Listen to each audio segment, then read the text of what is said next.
ਬਿਸਮਿਲ੍ਲਾਹਿਰਰਹਿਮਾਨਿਰਰਹੀਮ ਤੇ अस्सलाम वालेकुम। ਅੱਜ ਦੇ ਪੰਜਾਬੀ ਵੀਲੌਗ 'ਚ ਸੱਜਣਾ ਮਿੱਤਰਾਂ ਭੈਣਾਂ ਭਰਾਵਾਂ ਮਾਵਾਂ ਤੇ ਬਜ਼ੁਰਗਾਂ ਨੂੰ ਜੀ ਆਇਆਂ ਨੂੰ। ਅੱਜ ਤੁਹਾਡੇ ਨਾਲ ਜਿਹੜੀਆਂ 4-5 ਗੱਲਾਂ ਸਾਂਝੀਆਂ ਕਰਨੀਆਂ ਨੇ, ਉਹਨਾਂ 'ਚੋਂ ਪਹਿਲੀ ਗੱਲ ਅਸੀਂ ਆਪਣੀ ਬਾਜੀ ਮਰੀਮ ਦਾ ਉਹ ਕਾਰਨਾਮਾ ਸਾਹਮਣੇ ਰੱਖਾਂਗੇ ਜਿਹਦੇ 'ਚ ਉਹਨਾਂ ਬੁਜ਼ਦਾਰ ਸਾਹਿਬ ਨਾਲ ਅੱਜ ਧੱਕਾ ਕਰ ਦਿੱਤਾ ਹੈ।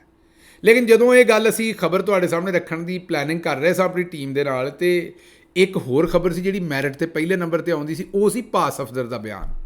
ਮੈਰਿਟ ਤੇ ਬਣਦਾ ਸੀ ਵੀ ਉਹ ਪਹਿਲਾਂ ਡਿਸਕਸ ਕੀਤਾ ਜਾਵੇ, ਲੇਕਿਨ ਅਸੀਂ ਸੋਚਿਆ ਵੀ ਭਾ ਦੀ ਸਖਤੀ ਆ ਜਾਣੀ ਹੈ ਘਰ ਅੱਗੇ। ਜੇ ਰੋਟੀ ਲੱਭਦੀ ਹੈ ਦਾਲ ਨਾਲ ਤੇ ਉਹ ਵੀ ਨਹੀਂ ਲੱਭਣੀ, ਫਿਰ ਹੋ ਸਕਦਾ ਲਸੂੜੇ ਦੇ ਅਚਾਰ ਨਾਲ ਹੀ ਖਾਣੀ ਪਵੇ।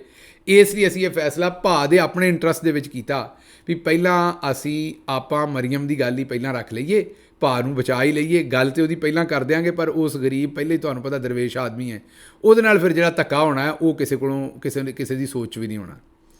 ਇਸ ਲਈ ਭਾ ਜੀ ਤੁਹਾਡੇ ਨਾਲ ਮਾਜ਼ਰਤ ਤੋਂ ਪਹਿਲਾਂ ਬਾਜੀ ਮਰੀਮ ਦੀ ਗੱਲ। ਬਾਜੀ ਮਰੀਮ ਨੇ ਜੀ ਅੱਜ ਇਫਤਤਾਹ ਕੀਤਾ ਮੋਬਾਈਲ ਹਸਪਤਾਲਾਂ ਦਾ।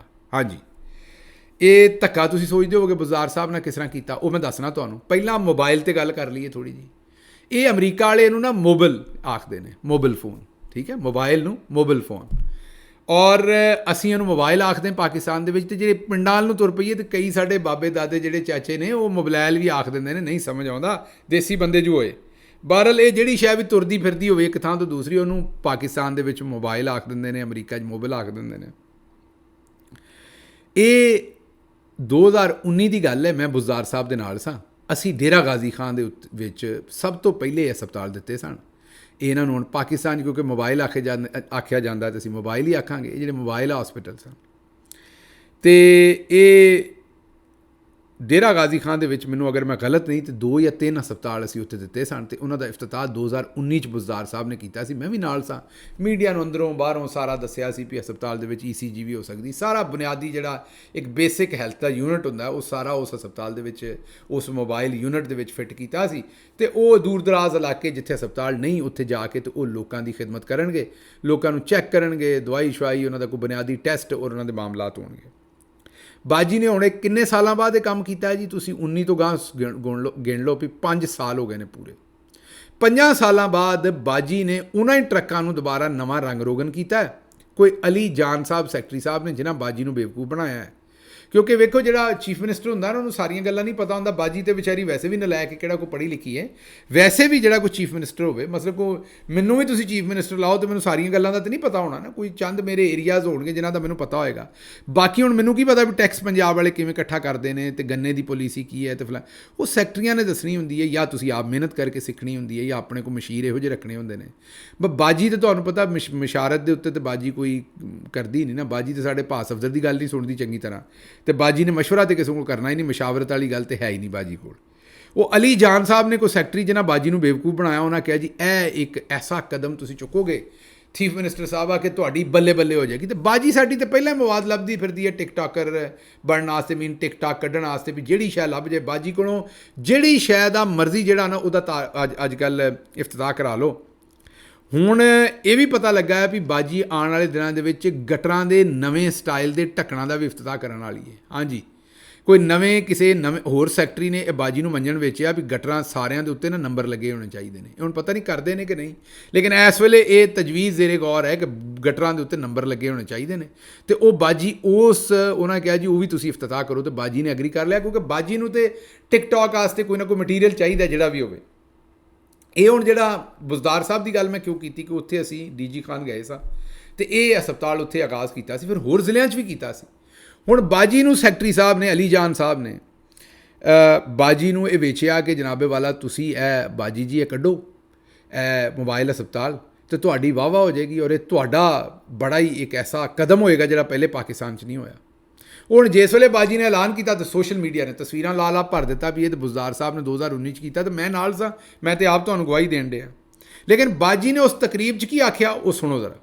एक कंफर्ट जोन से, अपने AC वाले कमरों से बाहर निकलें, कोई काम करें ताकि आपकी भी टिकटॉक बने, आपकी भी वीडियोस बने, आपकी भी कवरेज हो। कर देना, एक TV पे बयान दाग देना, ये तो बहुत आसान काम है। मैं तो चाहती हूँ कि आप भी ये करें ताकि लोगों को आपके बारे में भी ये कहने का मौका मिले। लेकिन उसके लिए फील्ड में निकलना पड़ता है, उसमें खिदमत करनी पड़ती है। आंधी हो, तूफान हो, धूप हो, छाँव हो, बाहर निकलना पड़ता है आवाम के अंदर। ਸੁਣ ਲਿਆ ਜੇ, ਬਾਜੀ ਨੇ ਆਖਿਆ ਵੀ ਜੇ ਤੁਸੀਂ ਵੀ ਟਿਕਟੋਕ ਬਣਾਉਣੀ ਹੈ ਤਾਂ ਘਰੋਂ ਬਾਹਰ ਨਿਕਲੋ ਅਤੇ ਟਿਕਟੋਕ ਬਣਾਓ। ਬਾਜੀ ਨੇ ਕਿਹਾ ਵੀ ਕਾਮਯਾਬੀ ਦਾ ਰਾਜ਼ ਜਿਹੜਾ ਨਾ ਟਿਕਟੌਕ 'ਚ ਹੀ ਹੈ, ਜਿਹੜਾ ਜਿਹਦੀ ਟਿਕਟੌਕ ਬਣੇਗੀ ਉਹੀ ਕਾਮਯਾਬ ਹੈ। ਤੇ ਤੁਸੀਂ ਟਿਕਟੌਕ ਨਾ ਬਣਾਓ, ਤੁਸੀਂ ਟਿਕਟੌਕ ਤੋਂ ਸੜੋ ਨਾ, ਤੁਸੀਂ ਵੀ ਬਾਹਰ ਨਿਕਲੋ ਤੇ ਟਿਕਟੌਕ ਬਣਾਓ ਤੇ ਇਹਦੇ ਵਿੱਚ ਹੀ ਆਪਣੀ ਸਾਰੀ ਪਰਫਾਰਮੈਂਸ ਦੱਸੋ। ਹੁਣ ਅਲੀ ਅਮੀਨ ਗੰਡਾਪੁਰ ਸਾਹਿਬ ਨੂੰ ਵੀ ਨਾਲ 4-5 ਬੰਦੇ ਰੱਖਣੇ ਪੈਣੇ ਨੇ, ਤੇ ਸਵੇਰੇ ਜਾਗਤੇ ਹੋਏ ਤੇ ਸੋਤੇ ਹੋਏ ਤੇ ਆਪਣਾ ਜਨਾਬ ਇੱਧਰ ਨੂੰ ਜਾਤੇ ਹੋਏ ਤੇ ਦਾੰਤ ਬਰਸ਼ ਕਰਤੇ ਹੋਏ ਤੇ ਇਹਦੇ ਨਾਲ ਹੱਥ ਮਿਲਾਉਂਦੇ ਹੋਏ ਤੇ ਉਹਦੇ ਨਾਲ ਹੱਥ ਮਿਲਾਉਂਦੇ ਹੋਏ ਉਹ ਆਪਣੀਆਂ ਜਿਹੜੀਆਂ ਟਿਕਟੌਕ ਜਾਰੀ ਕਰਨ, ਕਿਉਂਕਿ ਬਾਜੀ ਨੇ ਜਿਹੜੀ ਗੱਲ ਦੱਸੀ ਹੈ ਨਾ ਕਿ ਜੀ ਹੁਣ ਸਾਰੇ ਹੀ ਟਿਕਟੌਕ ਬਣਾਓ, ਇਹਦੇ ਨਾਲ ਹੀ ਜਿਹੜਾ ਮਾਮਲਾ ਨਾ ਪਰਫਾਰਮੈਂਸ ਦਾ, ਮੇਰਾ ਖਿਆਲ ਇਸੇ ਵਜ੍ਹਾ ਤੋਂ IG ਤੇ ਪੂਰੀ ਪੰਜਾਬ ਪੁਲਿਸ ਵੀ ਟਿਕਟੌਕ ਬਣਾਉਣ ਤੇ ਲੱਗੀ ਹੈ।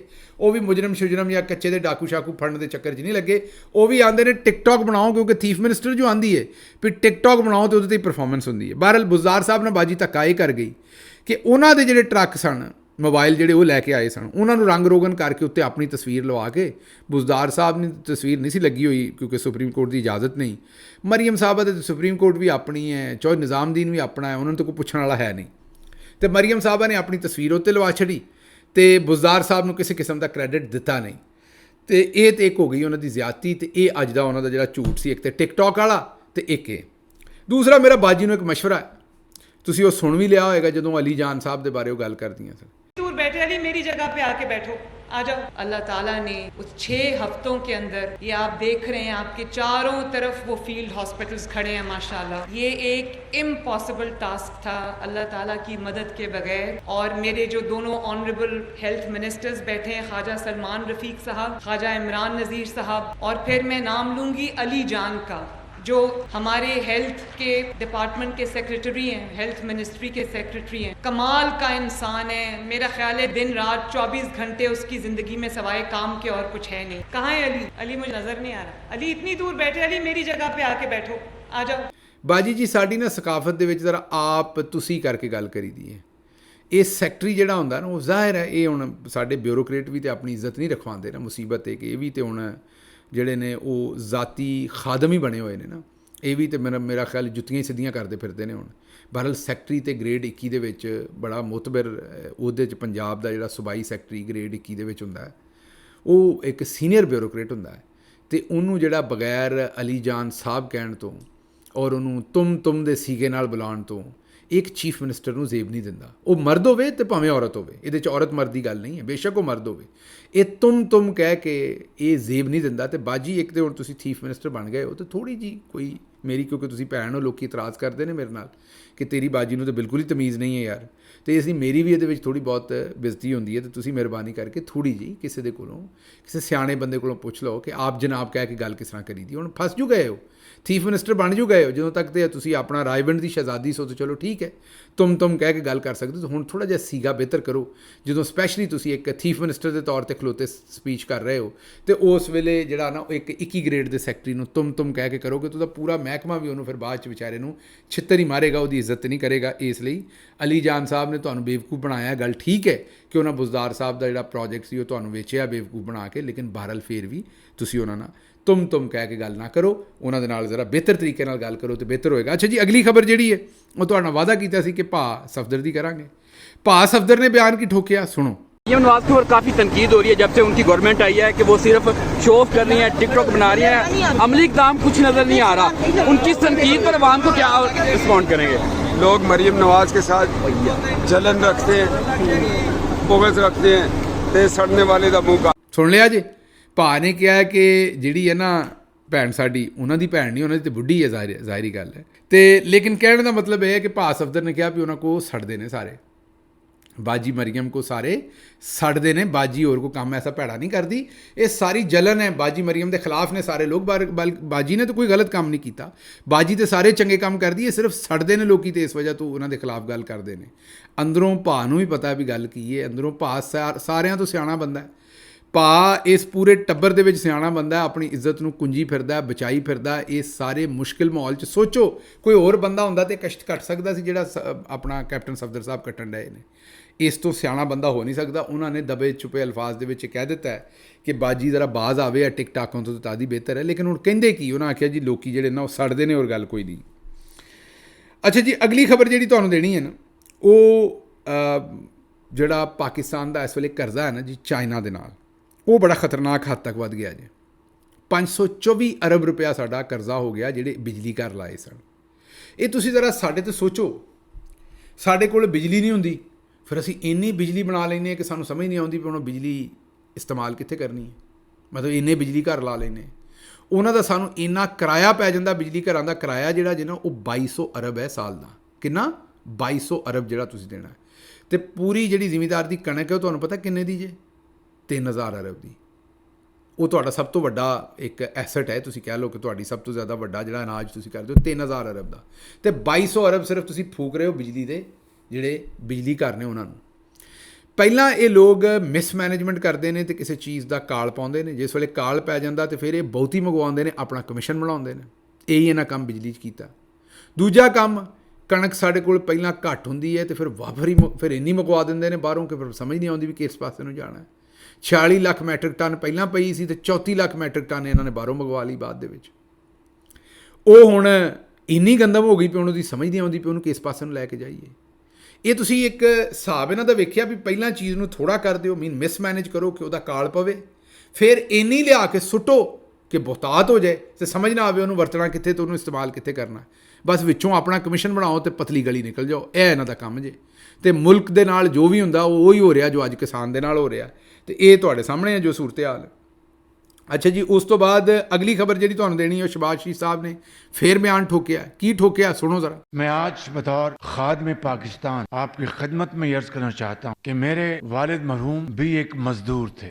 ਉਹਨਾਂ ਫਿਰ ਆਖਿਆ ਕਿ ਮੇਰਾ ਜਿਹੜਾ ਵਾਲਿਦ ਉਹ ਮਜ਼ਦੂਰ ਸੀ। ਅੱਜ ਮਜ਼ਦੂਰਾਂ ਦਾ ਨਹੀਂ ਜੀ, ਮਜ਼ਦੂਰਾਂ ਦਾ ਆਲਮੀ ਦਿਨ ਹੈ ਅਤੇ ਮੇਰੇ ਵਾਲਿਦ ਸਾਹਿਬ ਵੀ ਇੱਕ ਮਜ਼ਦੂਰ ਸਨ ਅਤੇ ਮੈਂ ਇਸ ਲਈ ਮਜ਼ਦੂਰਾਂ ਦੇ ਦੁੱਖ ਨੂੰ ਸਮਝ ਸਕਦਾ। ਮਰੀਮ ਸਾਹਿਬ ਆਉਂਦੀਆਂ ਨੇ ਕਿ ਮੇਰਾ ਦਾਦਾ ਬੜਾ ਅਰਬਪਤੀ ਆਦਮੀ ਸੀ। वो कहते हैं ना, ये पैसा कहाँ से आ गया कि बच्चे इतनी छोटी छोटी उम्रों में अमीर हो गए और अरबपति हो गए। उस अरबपति दादा के पोते हैं जो 1960s और 70s में पाकिस्तान का अमीर तरीन इंसान। ਇਹ ਜ਼ਰਾ ਫੈਸਲਾ ਕਰ ਲਓ ਜੀ, ਦੋਵੇਂ ਚਾਚਾ ਭਤੀਜੀ ਫੈਸਲਾ ਕਰ ਲਓ ਕਿ ਮੀਆਂ ਸ਼ਰੀਫ ਸਾਹਿਬ ਮਰਹੂਮ ਅੱਲਾ ਉਹਨਾਂ ਦੇ ਦਰਜਾਤ ਬੁਲੰਦ ਕਰੇ, ਉਹਨਾਂ ਨੂੰ ਮਜ਼ਦੂਰ ਬਣਾਉਣਾ ਜੇ ਜਾਂ ਅਰਬਪਤੀ ਬਣਾਉਣਾ। ਇੱਕ ਫੈਸਲਾ ਕਰ ਲਓ। ਬਾਜੀ ਦੇ ਜਿਹੜੇ ਹਿਸਾਬ ਕਿਤਾਬ ਨੇ 800 ਦਾ ਜੋੜਾ ਅਤੇ ਆਪਣਾ ਜੋ ਵੀ ਹਿਸਾਬ ਕਿਤਾਬ ਉਹਦੇ ਵਿੱਚ ਬਾਜੀ ਤੇ ਆਉਂਦੀ ਹੈ ਕਿ ਮੇਰੇ ਦਾਦਾ ਜੀ ਅਰਬਪਤੀ ਸਨ ਅਤੇ ਲੇਕਿਨ ਮੇਰੇ ਕੋਲ ਲੰਦਨ ਤੇ ਕੀ ਪਾਕਿਸਤਾਨ 'ਚ ਵੀ ਕੋਈ ਪ੍ਰਾਪਰਟੀ ਨਹੀਂ, ਇਹ ਵੀ ਬਾਜੀ ਆਉਂਦੀ ਹੈ ਅਤੇ ਫਿਰ ਅਰਬਾਂ ਰੁਪਏ ਦੀ ਪ੍ਰਾਪਰਟੀ ਨਿਕਲ ਵੀ ਆਉਂਦੀ ਹੈ। ਕੈਪਟਨ ਸਫਦਰ ਸਾਹਿਬ ਜਿਹੜੇ ਨੇ ਉਹਨਾਂ ਨੇ ਇੱਕ ਪਾਕਿਸਤਾਨ ਦੇ ਵਿੱਚ ਅਕਲੀਅਤ ਹੈ ਉਹਨਾਂ ਦੇ ਖਿਲਾਫ ਫਿਰ ਇੱਕ ਧੂਆਂਦਾਰ ਤਕਰੀਰ ਛੱਡੀ ਹੈ। ਉਹਨਾਂ ਦੇ ਸ਼ੌਹਰ ਜਿਹੜੇ ਨੇ ਉਹਨਾਂ ਦੀ ਬੇਗਮ ਜਿਹੜੇ ਨੇ ਉਹ ਇਸ ਵੇਲੇ ਚੀਫ ਮਿਨਿਸਟਰ ਨੇ। ਇਸ ਲਈ ਕੈਪਟਨ ਸਾਹਿਬ ਭਾਜੀ ਥੋੜ੍ਹਾ ਜਿਹਾ ਖਿਆਲ ਕਰੋ, ਜਦੋਂ ਤੁਸੀਂ ਅਕਲੀਅਤਾਂ ਦੇ ਖਿਲਾਫ ਇਹੋ ਜਿਹੀਆਂ ਤਕਰੀਰਾਂ ਕਰਦੇ ਹੋ ਤਾਂ ਪਹਿਲਾਂ ਹੀ ਪਾਕਿਸਤਾਨ 'ਚ ਲੋਕਾਂ ਨੂੰ ਵੱਟ ਹੁੰਦਾ ਅਕਲੀਅਤਾਂ 'ਤੇ, ਲੱਠ ਲੈ ਕੇ ਚੜ੍ਹ ਜਾਂਦੇ ਨੇ ਅਤੇ ਤੁਹਾਡੀਆਂ ਇਹੋ ਜਿਹੀਆਂ ਤਕਰੀਰਾਂ ਤੋਂ ਬਾਅਦ ਫਿਰ ਮਾਮਲਾਤ ਜਿਹੜੇ ਨੇ ਉਹ ਹੋਰ ਖ਼ਰਾਬ ਹੋ ਸਕਦੇ ਨੇ। ਥੋੜ੍ਹਾ ਜਿਹਾ ਇਹਦੇ 'ਤੇ ਖਿਆਲ ਕਰੋ। ਅੱਛਾ ਜੀ, ਮੋਟਰਵੇ ਦੇ ਉੱਤੇ ਇੱਕ ਸਾਡੀ ਕੋਈ ਭੈਣ ਹੈ ਉਹਦੇ ਨਾਲ ਇੱਕ ਕੋਈ ਵਾਕਿਆ ਪੇਸ਼ ਆਇਆ, ਪੁਲਿਸ ਵਾਲੇ ਵੀ ਉਹਦੀ ਵੀਡੀਓ ਬਣਾ ਰਹੇ ਨੇ, ਉਹ ਵੀ ਉਹਨਾਂ ਦੀ ਵੀਡੀਓ ਵਾਪਸ ਬਣਾ ਰਹੀ ਹੈ। ਉਹ ਵਾਕਿਆ ਤਾਂ ਮੈਨੂੰ ਨਹੀਂ ਪਤਾ ਕੀ ਹੈ। ਉਹ ਆਖ ਰਹੇ ਨੇ ਕਿ ਪੁਲਿਸ ਵਾਲੇ ਨੇ ਕੋਈ ਦਸਤਰਾਜ਼ੀ ਕੀਤੀ ਹੈ, ਕੀਤੀ ਹੋਏਗੀ, ਕੀਤੀ ਹੈ ਤਾਂ ਉਹਦੀ ਇਨਕੁਆਇਰੀ ਹੋ ਕੇ ਉਹਨੂੰ ਸਜ਼ਾ ਮਿਲਣੀ ਚਾਹੀਦੀ। ਲੇਕਿਨ ਉਹ ਸਾਡੀ ਭੈਣ ਜਿਹੋ ਜਿਹੀ ਜ਼ੁਬਾਨ ਇਸਤੇਮਾਲ ਕਰ ਰਹੀ ਨਾ ਵੀਡੀਓ 'ਚ, ਜਿਹੋ ਜਿਹੀ ਗਾਲੀ ਗਲੋਚ ਗੰਦੀਆਂ ਗਾਲਾਂ ਦੇ ਰਹੀ ਨੇ ਉਹ ਭੈਣ ਸਾਡੀ, ਉਹ ਮੇਰਾ ਮਸ਼ਵਰਾ ਹੋਏਗਾ ਵੀ ਇਹ ਕੰਮ ਨਾ ਕਰੋ। ਜ਼ਰਾ ਥੋੜ੍ਹੀ ਜਿਹੀ ਜ਼ੁਬਾਨ ਅਗਰ ਸਾਫ਼ ਸੁਥਰੀ ਰਵੇ ਅਤੇ ਉਹ ਫਿਰ ਕੰਮ ਜਿਹੜਾ ਨਾ ਉਹ ਬਿਹਤਰ ਰਹਿੰਦਾ। ਇਹ ਤੁਹਾਡੀ ਅਗਰ ਜ਼ੁਬਾਨ 'ਚ ਗਾਲੀ ਗਲੋਚ ਇੰਨੀ ਨਾ ਹੁੰਦੀ ਤਾਂ ਇਹ ਵੀਡੀਓ ਦਾ ਵਜ਼ਨ ਜ਼ਿਆਦਾ ਹੋਣਾ ਸੀ। ਇਹ ਗੱਲ ਮੈਂ ਕਰਨੀ ਹੈ। ਤੁਹਾਡੀਆਂ ਕੋਈ ਚਿੱਠੀਆਂ ਪੱਤਰ ਤੁਹਾਡੇ ਸਾਹਮਣੇ ਰੱਖ ਦਈਏ ਅਤੇ ਅੱਜ ਜ਼ਰਾ ਮੇਰੀ ਤਬੀਅਤ ਕੋਈ ਥੋੜ੍ਹੀ ਜਿਹੀ ਠੀਕ ਨਹੀਂ ਸੀ, ਇਸ ਲਈ ਵੀਲੌਗ ਥੋੜ੍ਹਾ ਜਿਹਾ ਹੌਲਾ ਹੈ। ਤੁਸੀਂ ਦੇਖਿਆ ਹੋਏਗਾ ਕਿ ਮੈਂ ਓਡਾ ਮੇਰੇ 'ਚ ਵੀ ਕਰੰਟ ਨਹੀਂ ਹੈ, ਮੈਂ ਵੀ ਜ਼ਰਾ ਸਲੋ ਵੀ ਹਾਂ ਅਤੇ ਗੱਲ ਦਾ ਰਬਤ ਵੀ ਉਸ ਤਰ੍ਹਾਂ ਦਾ ਨਹੀਂ ਬਣ ਰਿਹਾ। इन्होंने कहा जी कि सर मैं 11वीं क्लास की स्टूडेंट हूँ, रोज़ आपका वीलॉग देखती हूँ और मैं कहना ये चाहती हूँ कि आप दूसरे स्टूडेंटों को भी कहें, ये कहना ये चाहदियाँ ने कि दूजे स्टूडेंटों भी कहिए भी सियासत पर भी नज़र रखो, तालीम पर भी। इन्होंने चो एक चीज़ भी छड्डी तो पाकिस्तान का जिहड़ा वो हशर बुरा होना है, ये कोई शक नहीं बेटा। ਜਦੋਂ ਤੱਕ ਤੁਸੀਂ ਜਿਹੜੇ ਨੌਜਵਾਨ ਜੇ ਉਹਨਾਂ ਨੇ ਸਿਆਸਤ 'ਚ ਹਿੱਸਾ ਨਾ ਲਿਆ ਔਰ ਇੰਟਰਸਟ ਨਾ ਲਿਆ ਤੇ ਫਿਰ ਪਾਕਿਸਤਾਨ ਦਾ ਮੁਸਤਕਬਲ ਰੋਸ਼ਨ ਨਹੀਂ। ਇਹ ਜਿੰਨੀ ਤਾਲੀਮ ਵੀ ਤੁਹਾਡੇ ਵਾਸਤੇ ਬੜੀ ਜ਼ਰੂਰੀ ਹੈ ਲੇਕਿਨ ਨਾਲ ਨਾਲ ਸਿਆਸਤ ਵੀ ਉਨੀ ਜ਼ਰੂਰੀ ਹੈ। ਸਿਆਸਤ ਬੇਸ਼ੱਕ ਕਰੋ ਨਾ ਲੇਕਿਨ ਉੱਤੇ ਨਜ਼ਰ ਰੱਖੋ, ਹਾਲਾਤ ਹਾਜ਼ਰਾ 'ਤੇ ਨਜ਼ਰ ਰੱਖੋ। ਤੁਹਾਨੂੰ ਪਤਾ ਹੋਣਾ ਚਾਹੀਦਾ ਮੁਲਕ 'ਚ ਕੀ ਹੋ ਰਿਹਾ, ਅੱਛੇ ਬੁਰੇ ਦੀ ਤਮੀਜ਼ ਦਾ ਪਤਾ ਹੋਣਾ ਚਾਹੀਦਾ ਤਾਂ ਕਿ ਤੁਸੀਂ ਆਵਾਜ਼ ਚੁੱਕ ਸਕੋ ਔਰ ਜਿਹੜਾ ਭੈੜਾ ਕੰਮ ਹੋ ਰਿਹਾ ਉਹਨੂੰ ਡੱਕ ਸਕੋ। ਅੱਛਾ ਜੀ, ਅਗਲੀ ਜਿਹੜਾ ਤੁਹਾਡੇ ਸਾਹਮਣੇ ਅਸੀਂ ਰੱਖਣਾ ਚਿੱਠੀ ਪੱਤਰ ਉਹ ਜਨਾਬ ਹੈ ਕਿ ਡਾਕਟਰ ਸਾਹਿਬ ਅਗਰ ਜਾਨ ਕੀ ਅਮਾਨ ਪਾऊँ तो एक गल कहां कि इंडिया वाले कहते हैं कि तुहाडे जिहड़े भी जरनल रिटायर होंदे ने वो पाकिस्तान च क्यों रहिंदे ने, वो बाहर क्यों चले जाते हैं। ये तो भाई वही दस सकते हैं जरनल साहबान ही कि ये बेरोज़गारी का किहड़ा ऐसा मामला भी उन्होंने रोज़गार इत्थे नहीं लभदा। वैसे तो लठ लैके जिहड़ा वो अजकल तुहाडे सामने ਫੈਸਲ ਵਾਡਾ ਸਾਹਿਬ ਨੂੰ ਉਹਨਾਂ ਨੇ ਜਸਟਿਸ ਬਾਬਰ ਸਤਾਰ ਦੇ ਪਿੱਛੇ ਪਾ ਦਿੱਤਾ ਹੈ ਵੀ ਫੈਸਲ ਵਾਡਾ ਸਾਹਿਬ ਦੇ ਆਪਣਾ ਜਸਟਿਸ ਬਾਬਰ ਸਤਾਰ ਕੋਲ ਗ੍ਰੀਨ ਕਾਰਡ ਕਿਉਂ ਹੈ? ਪੱਕਾ ਵੀਜ਼ਾ ਹੁੰਦਾ ਗ੍ਰੀਨ ਕਾਰਡ, ਸ਼ਹਿਰੀਅਤ ਨਹੀਂ ਹੁੰਦੀ ਕਿਸੇ ਦੂਸਰੇ ਮੁਲਕ ਦੀ। ਸ਼ਹਿਰੀਅਤ ਹੁੰਦੀ ਹੈ ਜਦੋਂ ਤੁਸੀਂ ਪਾਸਪੋਰਟ ਲਵੋ, ਨੈਸ਼ਨੈਲਿਟੀ ਲਵੋ ਉਸ ਮੁਲਕ ਦੀ। ਤੇ ਇਹ ਸਾਡੇ ਜਿਹੜੇ ਜਨਰਲ ਸਾਹਿਬਾਨ ਜਾ ਕੇ ਬਾਹਰ ਰਹਿੰਦੇ ਨੇ, ਇਹਨਾਂ ਨੂੰ ਕੋਈ ਨਹੀਂ ਪੁੱਛਦਾ ਕਿ ਬਈ ਤੁਸੀਂ ਰਾਹੀਲ ਸ਼ਰੀਫ ਸਾਹਿਬ ਤੁਸੀਂ ਇਕਾਮਾ ਕਿਉਂ ਲਿਆ ਸਾਊਦੀ ਅਰਬ ਦਾ? ਉਹ ਵੀ ਗ੍ਰੀਨ ਕਾਰਡ ਦੇ ਬਰਾਬਰ ਹੀ ਹੈ, ਇਕਾਮਾ ਔਰ ਗ੍ਰੀਨ ਕਾਰਡ ਇੱਕੋ ਜਿਹੀ ਸ਼ੈ ਹੀ ਹੈ। ਤੇ ਤੁਸੀਂ ਭਾਈ ਜੀ ਇਹ ਕਿਉਂ ਲਿਆ ਹੋਇਆ ਹੈ? ਤੇ ਉਹਨਾਂ ਨੂੰ ਕੋਈ ਨਹੀਂ ਪੁੱਛੇਗਾ, ਇਹ ਬਸ ਦੂਜਿਆਂ ਨੂੰ ਹੀ ਜਨਾਬ ਪੁੱਛਣਾ। ਤੇ ਤੁਸੀਂ ਜਾਣ ਦੀ ਆਵਾਜ਼ ਨਹੀਂ ਪਾਓ, ਮੇਰਾ ਵੀ ਮਸ਼ਵਰਾ ਤੁਹਾਨੂੰ ਇਹੀ ਹੈ। ਅੱਛਾ ਜੀ, ਅਗਲਾ ਜਿਹੜਾ ਚਿੱਠੀ ਪੱਤਰ ਹੈ ਉਹ ਉਹਨਾਂ ਕਿਹਾ ਜੀ ਮਜ਼ਦੂਰ ਦਾ ਦਿਨ ਹੈ। ਸ਼ਰਮ ਦੀ ਗੱਲ ਇਹ ਕਿ ਸਾਡੇ ਪਿੰਡ ਦੇ ਲੋਕ ਜਿਹੜੇ ਮਜ਼ਦੂਰੀ ਕਰਨ ਜਾਂਦੇ ਨੇ, ਅਗਰ ਉਹਨਾਂ ਨੂੰ ਮਜ਼ਦੂਰੀ ਨਾ ਲੱਭੇ ਉਹ ਜਾਂ ਲੱਭੇ ਵੀ ਤੇ ਉਹ ਪੈਟਰੋਲ ਇੰਨਾ ਮਹਿੰਗਾ ਹੋ ਗਿਆ ਹੈ ਕਿ ਉਹ ਹੁਣ ਸ਼ਹਿਰ ਆਉਣਾ ਹੀ ਛੱਡ ਗਏ ਨੇ। ਆਪਣੀਆਂ ਉਹ ਦਿਹਾੜੀ ਅਗਰ ਉਹਨਾਂ ਨੂੰ ਲੱਭ ਵੀ ਜਾਏ ਤੇ ਉਹ ਪੈਟਰੋਲ ਹੀ ਪੂਰਾ ਨਹੀਂ ਕਰ ਸਕਦੇ। ਤੇ ਅਗਰ ਉਹ ਦਿਹਾੜੀ ਨਾ ਲੱਗੇ ਤਾਂ ਫਿਰ ਤਾਂ ਬਿਲਕੁਲ ਹੀ ਮਾਰੇ ਗਏ, ਫਿਰ ਪੈਟਰੋਲ ਕਿੱਥੋਂ ਪਾਉਣਾ? ਤੇ ਦੂਸਰੀ ਤਰਫ ਦੇਖੋ ਤੇ ਮਜ਼ਦੂਰ ਦੀ ਅੱਧੀ ਮਜ਼ਦੂਰੀ ਜਿਹੜੀ ਹੈ ਉਹ ਜਿਹੜਾ ਘਿਓ ਜਿਹੜਾ ਉਹ ਉਸ ਤੋਂ ਮਹਿੰਗਾ ਜਿਹੜਾ ਦਰਜਾ ਦੋਮਦਾ ਹੈ।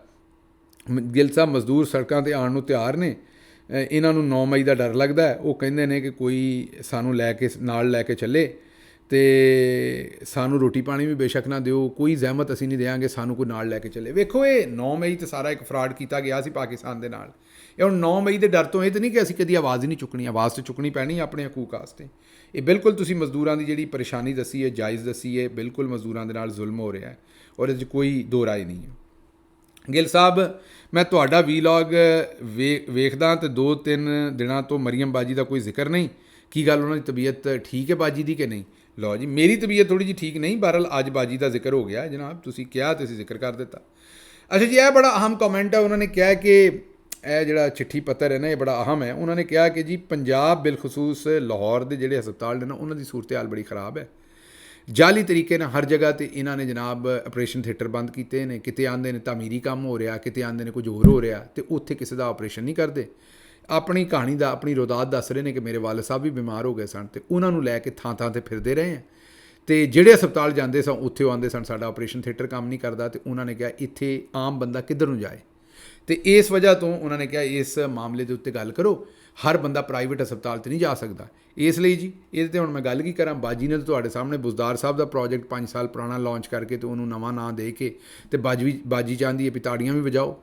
ਬਾਜੀ ਚਾਹੁੰਦੀ ਹੈ ਕਿ ਏਸੀ ਵਾਲੇ ਕਮਰਿਆਂ ਤੋਂ ਬਾਹਰ ਆਓ ਤੇ ਫਿਰ ਤੁਹਾਡੀ ਟਿਕਟੌਕ ਬਣਨੀ ਹੈ ਤੇ ਫਿਰ ਤੁਸੀਂ ਮਸ਼ਹੂਰ ਹੋਣਾ। ਤੇ ਇਹ ਗੱਲ ਤੁਹਾਡੀ ਦਰੁਸਤ ਹੈ ਜਨਾਬ ਜਿਹੜੀ ਤੁਸੀਂ ਕੀਤੀ ਹੈ। ਗੱਲ ਤੁਹਾਡੀ ਗਲਤ ਨਹੀਂ ਹੈ, ਗੱਲ ਬਿਲਕੁਲ ਦਰੁਸਤ ਹੈ। ਲੇਕਿਨ ਹੁਣ ਕਰੀਏ ਤੇ ਕਰੀਏ ਕੀ? ਬਾਜੀ ਕਿਹੜਾ ਸੁਣਨ ਵਾਲੀ ਇਹਨਾਂ ਗੱਲਾਂ ਦੇ ਉੱਤੇ। ਅੱਛਾ ਜੀ, ਅਗਲੀ ਗੱਲ ਹੈ ਕਿ ਜੀ ਮੇਰੇ ਭਾਈ ਸਾਹਿਬ ਸਾਊਦੀ ਅਰਬ ਹੁੰਦੇ ਨੇ, ਉਹਨਾਂ ਨੇ ਕਿਹਾ ਆਪਣਾ ਔਰ ਬੀਵੀ ਬੱਚਿਆਂ ਦਾ ਪਾਸਪੋਰਟ ਬਣਵਾਓ। ਪਾਸਪੋਰਟ ਦਫ਼ਤਰ ਗੁਜਰਾਂ ਵਾਲੇ ਗਏ, ਅੱਲਾ ਕਰਕੇ ਪੈਸੇ ਜਮ੍ਹਾਂ ਕਰਵਾ ਕੇ ਪਾਸਪੋਰਟ ਜਮ੍ਹਾਂ ਹੋਇਆ, ਪੈਸੇ ਦੇ ਕੇ ਰਿਸ਼ਵਤ ਦੀ ਗੱਲ ਕਰਨ ਡਏ ਨੇ ਇੱਥੇ। ਜਿੱਦਣ ਪਾਸਪੋਰਟ ਲੈਣ ਗਿਆ ਤੇ ਉਹਨਾਂ ਕਿਹਾ ਜੀ 6 ਮਹੀਨੇ ਬਾਅਦ ਮਿਲੇਗਾ ਪਾਸਪੋਰਟ ਵਾਲਾ ਕਾਗਜ਼ ਜਿਹੜਾ ਉਹ ਗਵਰਨਮੈਂਟ ਕੋਲ ਸ਼ਾਰਟ ਹੈ।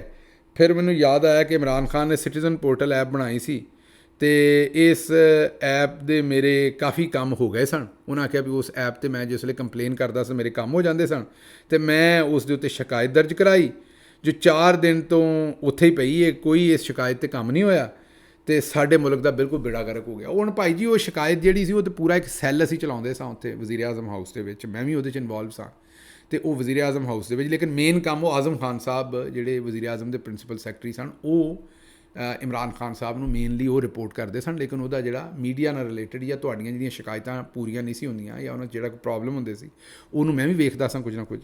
ਲੇਕਿਨ ਇਹ ਕਿ ਉਹ ਤਾਂ ਇੱਕ ਪੂਰਾ ਸਿਸਟਮ ਉਹਨਾਂ ਨੇ ਬਣਾਇਆ ਹੋਇਆ ਸੀ, ਉਹ ਚੱਲ ਰਿਹਾ ਸੀ। ਹੁਣ ਤਾਂ ਉਹ ਸਭ ਕੁਝ ਖਤਮ ਹੋ ਗਿਆ, ਹੁਣ ਤਾਂ ਲੁੱਟਮਾਰ ਦਾ ਕੰਮ ਹੈ ਉੱਥੇ। ਹੁਣ ਤੁਹਾਡੀਆਂ ਸ਼ਿਕਾਇਤਾਂ 'ਤੇ ਕਿੰਨੇ ਅਮਲ ਕਰਨਾ ਹੈ ਤੇ ਕਿੰਨੇ ਗੌਰ ਕਰਨਾ। ਅੱਛਾ ਜੀ, ਵੀਲੌਗ ਲੰਬਾ ਹੋ ਗਿਆ। ਮੈਂ ਤੁਹਾਨੂੰ ਪਹਿਲੇ ਵੀ ਦੱਸਿਆ ਵੀ ਅੱਜ ਜ਼ਰਾ ਥੋੜ੍ਹੀ ਤਬੀਅਤ ਖਰਾਬ ਸੀ, ਰਬਤ ਜ਼ਰਾ ਬਿਹਤਰ ਨਹੀਂ ਸੀ ਗੱਲਬਾਤ ਦੇ ਵਿੱਚ, ਤੇ ਇਹਦੇ ਨਾਲ ਹੀ ਮੈਨੂੰ ਫਿਰ ਇਜਾਜ਼ਤ ਦਿਓ। ਰੱਬ ਰਾਖਾ।